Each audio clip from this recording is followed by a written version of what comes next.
She disappeared. After the Alpha King's betrayal, returning stronger than every royal Luna alive, Elira Voss had learned, a long time ago, that the worst moments of her life always came dressed as ordinary days. The morning she lost everything started like any other. The sun was soft over the Ashgrove territory. The air smelled of pine and rain. She had woken up early to prepare for the coalition meeting, humming a small tune to herself, unaware that by sunset, her whole world would be taken apart piece by piece. She was not born into privilege. She had no royal blood, no pack lineage, no family name that opened doors. She had come from nothing, a girl who grew up on the edges of wolf society, and yet she had risen to stand beside the most powerful man in their world, Cale Ashgrove, the Alpha King. 3 years ago, he had chosen her as his Luna in front of every pack leader in the coalition. It had been the proudest day of her life. She still remembered the way his eyes had softened when he looked at her, as if she were the only steady thing in his world. That memory made what happened next even harder to carry. The accusation came without warning. Someone claimed Elira had conspired with a rival pack. Someone said she was responsible for the death of Cale's younger sister, a gentle girl named Mira, who had died the winter before, under circumstances no one could fully explain. The evidence presented against Elira was neat, almost too neat, stitched together in a way that left no room for questions. But grief does strange things to people, and Cale was drowning in his own. He did not ask her to explain. He did not look into her eyes and search for the truth he already knew was there. In front of the entire coalition, in front of people who had once bowed to her, he stripped her of her title. He said the words that ended their bond, cold and final, as if he were reciting a legal document instead of ending a marriage built on love. Then he ordered his guards to escort her to the border of his land and leave her there. She did not cry in front of them. She would not give them that. She walked into the forest with nothing but the clothes on her back, and she did not look behind her, even once. The land beyond the Ashgrove border had no laws that protected the weak. It was wild territory, home to wolves who had no pack, no protection, and no mercy for outsiders. Most people who wandered there without allies did not last a week. Elira knew this. She walked anyway, because staying near a place that no longer wanted her felt more dangerous than the unknown ahead. For 3 days she did not eat. For 3 nights she slept in trees, afraid to close her eyes for too long. On the 4th day, she collapsed near a frozen stream, her body giving up before her mind could. She would have died there if not for an old woman who found her. The woman's name was Sable, a healer who had once been part of a forgotten bloodline, a line of wolves that existed even before the coalition of packs had been formed.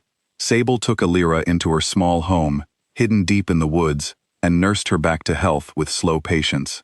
It took weeks before Elira could stand without shaking, and even longer before she could speak about what had happened to her. One evening, as Sable examined the old scar on Elira's wrist, something changed in the old woman's expression.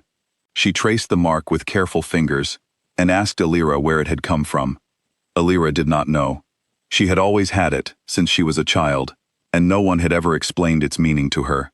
Sable said something Elira would never forget. "This is not a wound," she said. "This is a seal." Elira did not understand what that meant. Not fully, not yet.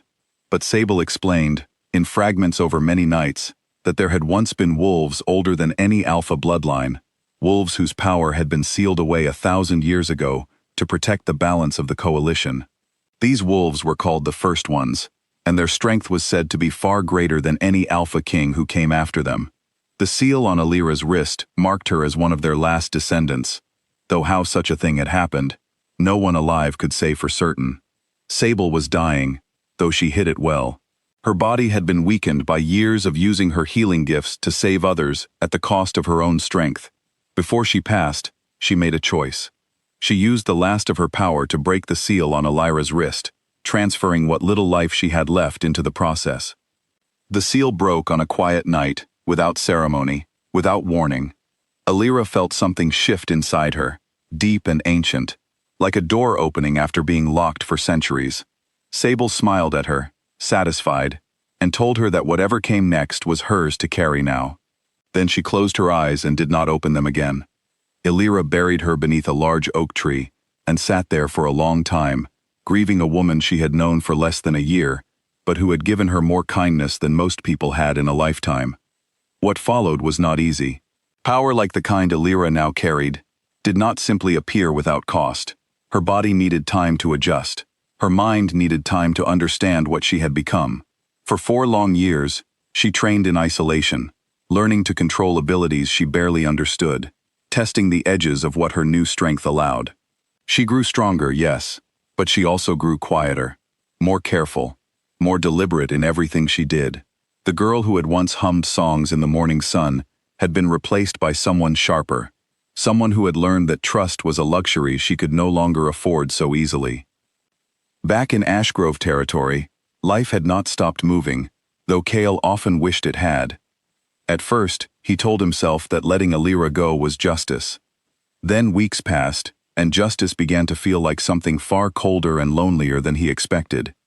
He sent scouts to search for her, quietly, without telling anyone why. They found nothing, no trace, no scent, no sign that she had survived the wildlands at all. Most assumed she was dead. Cale did not say the word aloud, not even to himself, but something in him accepted it as true, and with that acceptance came a guilt so heavy it changed him. He grew distant with his advisors. He stopped attending gatherings unless required. He drank more than a king should, and snapped at people who did not deserve it. His counsel whispered that grief over his sister's death had broken something in him, but only a few people close to him understood that his sorrow had 2 names, and one of them was Elira. Years passed this way. The coalition, growing impatient with a king who seemed to be fading into his own sadness, began pressing him to choose a new Luna. Political marriages were arranged and discussed.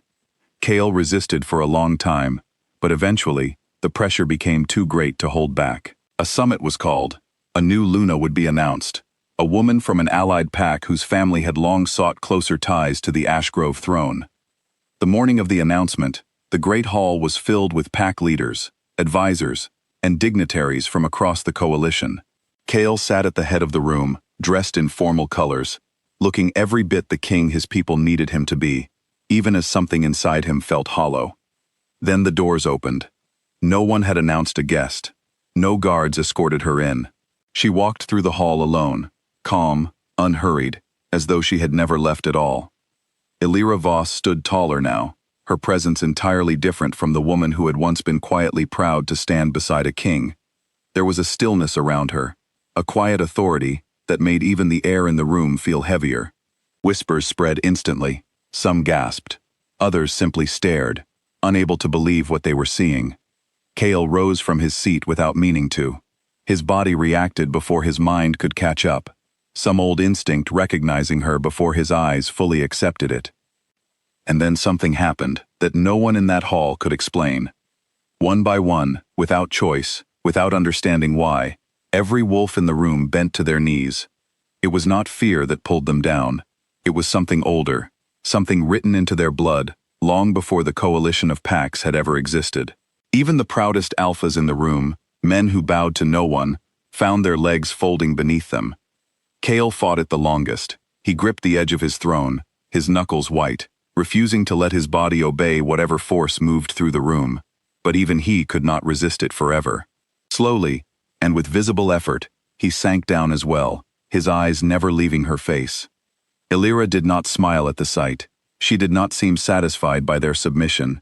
If anything, her expression carried something quieter, almost sad, as though she understood exactly what this moment cost each of them, and she took no joy in it. "I am not here to take anyone's throne," she said, her voice calm and clear enough to reach every corner of the hall. "I am here because the truth was buried, and it is time it was found." She placed a folder on the table before the gathered leaders.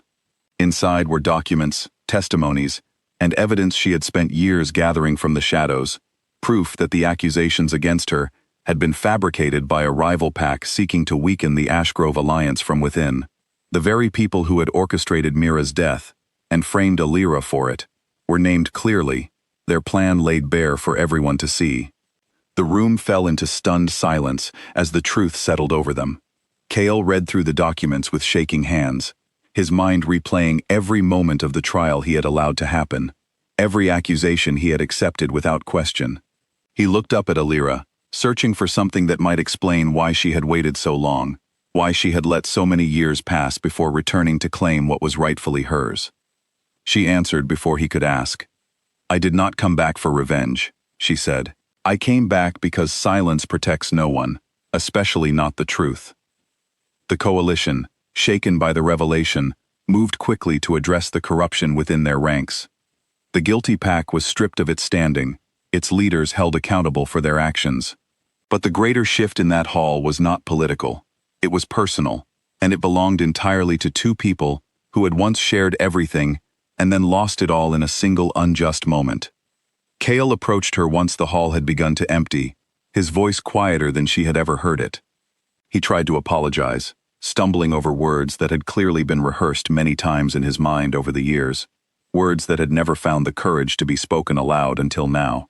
She listened to all of it without interrupting, her expression unreadable. When he finished, she did not offer forgiveness, and she did not offer anger either. She simply looked at him for a long moment, as though weighing the years that stood between who they used to be and who they had become.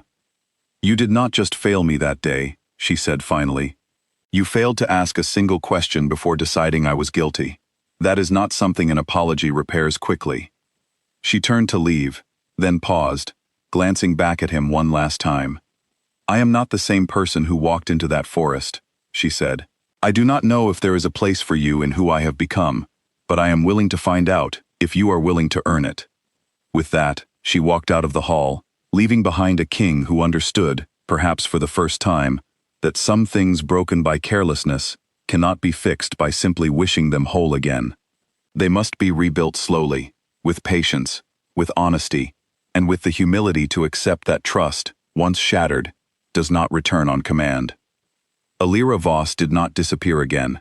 She took her place within the coalition, not as anyone's Luna, but as a leader in her own right, respected for her strength, and feared for the power she now carried. Her story became a quiet legend among the packs, a reminder that even those cast aside without mercy could rise to stand taller than the very people who had discarded them. As for Cale, he spent the following months trying to become someone worthy of the second chance he had not yet been given. Whether Elira would ever fully let him back into her life remained uncertain, even to her, but for the first time in years, she allowed herself to hope that healing, however slow, was still possible. And in the end, that quiet hope was worth more to her than any throne ever could be.